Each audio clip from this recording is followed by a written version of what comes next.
Our government, ladies and gentlemen, does not just pay lip service to our support for Israel and the Jewish people. You heard a lot the Prime Minister speaking about anti-Semitism. You have to call a spade a spade. We're all going to have to make some tough choices and take some bold steps. It's a very unattractive option. It's extremely risky. Now, we can say this, we can say that. You know, it's great being out of office. You can just say whatever you think. And I'm almost finished. In a war in which the enemy simply plays by no rules at all. And as long as you accept those three limitations, I look forward to answering your questions.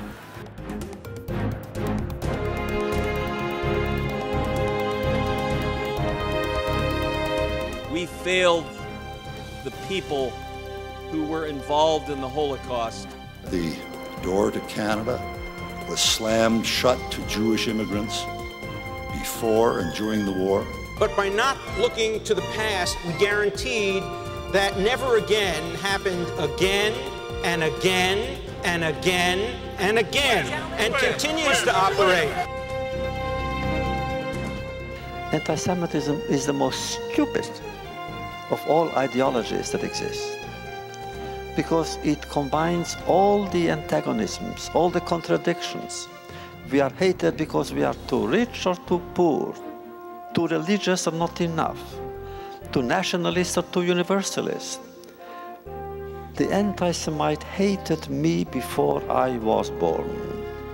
But now we live in a time in which people increasingly try to insist that the idea of universal human rights is a kind of Western imposition on the rest of the world, and that in fact rights are not universal but are culturally specific and therefore vary according to culture. And the widespread, if not universal, but certainly the widespread recognition today of anti-Semitism for what it is, a pernicious evil, an evil that must be exposed, confronted, and repudiated whenever and wherever it appears, an evil so profound that it is ultimately a threat to us all. Israel is the closest to Canada and America that there is in the Middle East. Peace in the Middle East is more urgent now than ever before, but it must be peace with security for Israel, and that security cannot be compromised. Under this president, he has shown not only that Israel is our partner, our strategic ally, we share interests, but he has stood up for Israel before the UN, using the first U.S. presidential veto to block attempts to delegitimize Israel. But a person cannot be Christian and not have an absolute and total connection to the Jewish faith.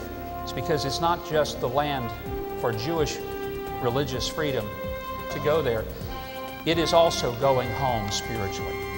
And that's why it is a special place that deserves our protection and our conviction. Tonight you fundamentally attacked the notion that spreading democracy is a good idea. Democracy is also about minority rights, the rule of law, and the renunciation of extra-legal violence against innocent civilians.